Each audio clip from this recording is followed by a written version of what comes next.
اب اگر آپ ایسی ریلی نکالنا چاہتے ہیں اس صوبے میں جہاں گنڈاپور صاحب آپ کی حکومت ہے، تو پھر تو یہ گاڑیوں پر مشتمل ریلی کوئی 4 کلومیٹر کی نہیں بلکہ 8-9 کلومیٹر کی ہی ریلی ہونی چاہیے. یعنی ریلی پہنچ جائے، ریلی کا ہیڈ پہنچ جائے بالا حصار، اور پیچھے ریلی پوری موجود ہونی چاہیے، پورا بھرا ہوا ہونا چاہیے. تب تو یہ مانا جائے کہ آپ ایک ایسا احتجاج کریں گے کہ ایسا احتجاج نہیں ہوا. پھر اس کے بعد میں نے یہ بتایا تھا اپنی صبح کی ویڈیو میں بھی کہ گنڈاپور صاحب اب کیا نہیں کریں گے. تو آپ کی تقریر سے بھی ہمیں بہت کچھ پتا چلے گا، کیونکہ آپ کے صوبے میں جو اس وقت صورتحال ہے، اس صورتحال کی وجہ سے، اور جو ہمارے ہاں اس وقت ایک آپریشن، انٹیلیجنس بیسڈ آپریشن، کارروائیاں دہشت گردوں کے خلاف، فتنہ الخوارج کے خلاف جاری ہیں.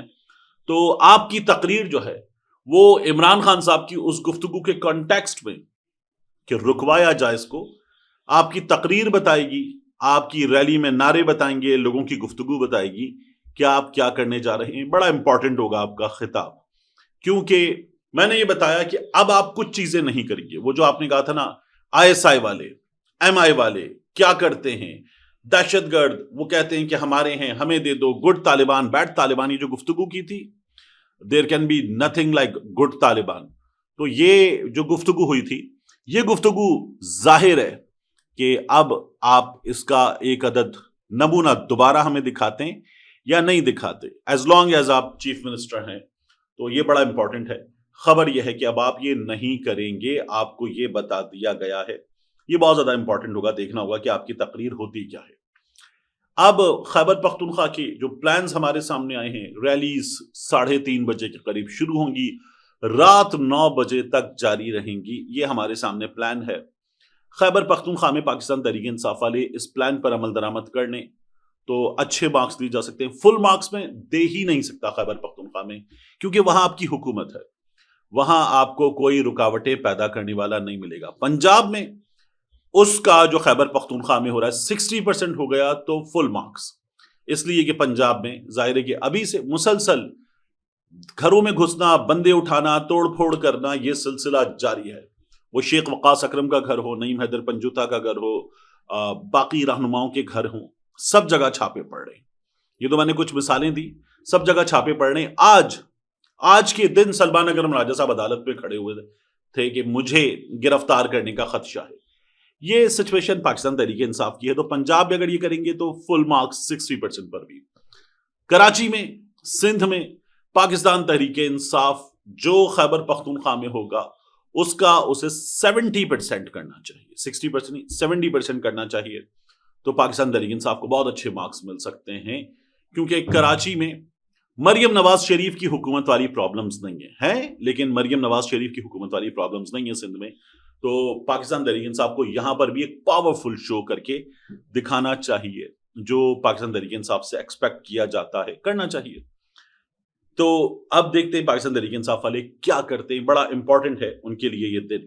اس موقع پر آج کے دن کی مناسبت سے 4 اگست یوم شہدائے پولیس ہے. میں دیکھ رہا تھا کہ طلال چودھری وزیر مملکت برائے امور داخلہ، طلال چودھری صاحب خطاب کر رہے تھے، اور خطاب کرتے انہوں نے جو باتیں کی مجھے یاد آیا کہ مشرف صاحب کے دنوں میں، ہمارے جرنلزم کے کریئر کی ابتدا کے دن تھے، تو ایسی باتیں ہوتی تھیں مشرف صاحب کے دنوں میں، کیونکہ اس وقت یہ ہوتا تھا کہ دہشت گرد پوری دنیا میں پھیل سکتے ہیں، اگر یہ ناکامی ہوئی تو پوری دنیا کو اس کا نتیجہ بھگتنا پڑے گا.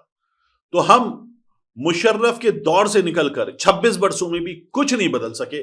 طلال چودھری آج کہہ رہے تھے کہ اگر دہشت گردی کے خلاف پاکستان میں یہ جنگ ناکام ہوئی تو پوری دنیا لپیٹ میں آ سکتی ہے. آج بھی ہم یہ بتا رہے ہیں کہ پوری دنیا لپیٹ میں آ سکتی ہے. وہ جو کام ہم نے شروع کیا مشرف سے ذرا پہلے سے اور اب تک جاری ہے ہمارے ہاں، اس میں اب بھی ہمیں بتایا جا رہا ہے کہ پوری دنیا لپیٹ میں آ سکتی ہے. اب بھی ہم آپریشن کر رہے ہیں، اب بھی ہم انٹیلیجنس بیسڈ آپریشن کر رہے ہیں، اور چلے جا رہا ہے یہ سلسلہ، رک ہی نہیں رہا. ہم اپنی بارڈرز کو، اور خیبر پختونخوا کے ساتھ جو افغانستان کا بارڈر ہے، پورس بارڈر ہے، اس میں سے پینیٹریشن ہوتی رہتی ہے. یہ ناکامی ہے کہ اس پینیٹریشن کو ہم نہیں روک سکے. پوری طرح سے پوری دنیا میں نہیں روکا جا سکتا، لیکن فریلی موومنٹ ہوتی ہے. یعنی APS ہوا، وہاں سے لوگ آئے، اس کے بعد بڑی بڑی امام بارگاہوں میں دھماکے ہوئے، وہاں سے لوگ آئے. اسپتالوں میں دھماکے ہوئے، وہاں سے لوگ آئے.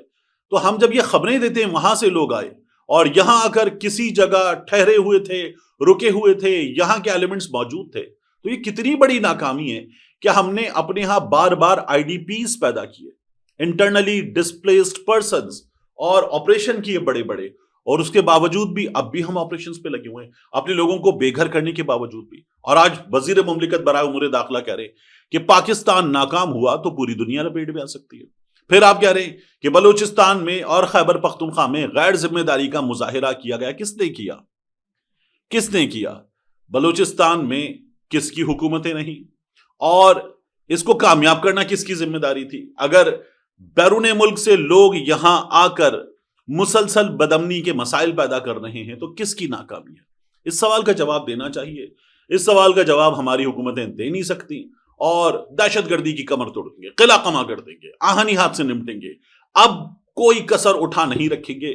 یہ وہ جملے ہیں جو ہم نے یاد کیے ہوئے ہیں اور ہم یہ جملے ہمیشہ بتاتے رہیں گے. ازما بخاری صاحبہ کی بات کرتے ہیں. ازما بخاری صاحبہ آج آئیں اور وہ اشتہار لہرا کے بتا رہی تھی یہ جو نیو یارک ٹائمز میں اشتہار چھپا ہے یہ حکومت کے لیے بڑی پریشانی کی بات ہے.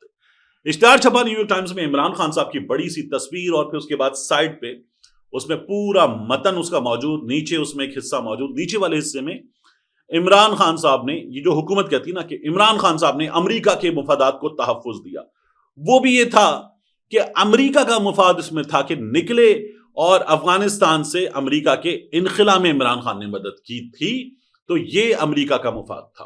اور کوئی ایسا مفاد نہیں ہے کہ عمران خان نے امریکہ کا مفاد پاکستان میں ڈرون حملے ہو رہے ہوں، ان لوگوں کے دور میں ہوتے تھے، اب پھر ہو رہے ہیں. تو عمران خان نے جو کر کے دکھایا، دہشت گردی کم ترین تھی عمران خان کے دنوں میں. تو یہ جو لوگ باتیں کرتے ہیں نا کہ امریکہ کے مفادات کا تحفظ وغیرہ، یہ تو فضول باتیں. ازما بخاری صاحبہ آئیں اور ایسے اشتہار لہراتے ہو نا، بتانے لگی اتنے کا اشتہار، اتنے میں چھپا، فل پیج اشتہار، یہودی لابی وغیرہ، پیسے کہاں سے آئے؟ تو ازما بخاری صاحبہ کہنے لگی کہ یہ چھپا ہے اشتہار کتنے میں؟ 1,80,00,000 میں. 1,80,00,000 میں. اب میں یہ سوچ رہا تھا کہ 1,80,00,000 تھوڑی سی ریسرچ کی، 5 ارب 22 کروڑ بنتے ہیں. 5 ارب 22 کروڑ میں ان کا خیال ہے کہ ایک فل پیج اشتہار چھپے گا. تھوڑی سی اور ریسرچ کی تو پتہ یہ چلا کہ نیو یارک ٹائمز میں جو اشتہار ہے وہ $50,000 سے $2.5 میں چھپے گا، اور اس میں ویریس فیکٹرز ہیں. یعنی اشتہار بلیک اینڈ وائٹ ہے تو کم قیمت میں چھپے گا، سمجھ لے $50,000 میں چھپے گا. کلرڈ اشتہار ہے تو زیادہ قیمت میں چھپے گا. اشتہار فرنٹ پہ چھپ رہا ہے، بیک پہ چھپ رہا ہے، خبروں کے سیکشنز کے درمیان میں چھپ رہا ہے تو زیادہ میں چھپے گا. اشتہار کسی ایسے پیج پر جہاں کم ٹریفک ہوتا ہے، کم پڑھا جاتا ہے، وہاں چھپے گا تو سستا چھپے گا. اشتہار چھپ کس دن رہا ہے؟ ویکینڈ پہ چھپ رہا ہے، ویک ڈیز میں چھپ رہا ہے. یہ اشتہار ویک ڈیز میں چھپا ہے، ویکینڈ پہ چھپ رہا ہے یا ویک ڈیز میں چھپ رہا ہے تو اس کی قیمت مختلف ہوگی. ویکینڈ پہ اشتہار بہت مہنگا چھپے گا، اور ویکینڈ پہ اگر کلر اشتہار ہوگا تو زیادہ مہنگا چھپے گا. پھر اشتہار کیا کسی بڑے اوکیزن پہ، کسی بڑے قومی دن پہ چھپ رہا ہے تو اور زیادہ قیمت میں چھپے گا اشتہار. یہ فیکٹرز ہیں، اور یہی فیکٹرز ہمارے یہاں بھی ہے، پاکستان میں بھی. تو ازما بخاری صاحب جو بتا رہی تھیں اس کو اگر آپ ہائیسٹ پرائس جو $2.5 امریکی ہیں فل پیج کلر اشتہار کی، یہ بلیک اینڈ وائٹ اشتہار ہے، اس میں بھی رکھ کے دیکھیں نا آپ تو تقریباً 72 گنا فیصد نہیں، 72 ٹائمز ازما بخاری صاحبہ زیادہ بتا رہی. $1,80,00,000 کے ساتھ سے یہ اشتہار چھپا ہے. ڈالرز. پہلی تو بات یہ ہے کہ اس کے پیسے کہاں سے آئے ہیں؟ یہ جو ایک یہودی لابی نے ری لانچ کیا ہے نا اپنا پروڈکٹ، یہ وہ ہے. عمران خان نے امریکی مفادات کو آگے بڑھایا. ان کے بیٹے جو ہیں انہی کے در کے اوپر جا کر ان سے آزادی مانگنے کی کوشش کر رہے ہیں. تو یہ معلوم ہوتا نہیں ہے، نہ معلوم کہاں سے نکال کے لے آتے ہیں. 5 ارب 22 کروڑ روپے میں اشتہار چھپا ہے. اور یہ باتیں کون کر رہے ہیں؟ وہ جنہوں نے قانون بنا دیا کہ پوچھ نہیں سکتے کہ پاکستان میں کتنے کے اشتہار مریم نے چھاپے، کتنے کے اشتہار جو ہے وہ اب تک دیے گئے ہیں شروع سے اب تک، اور ساتھ میں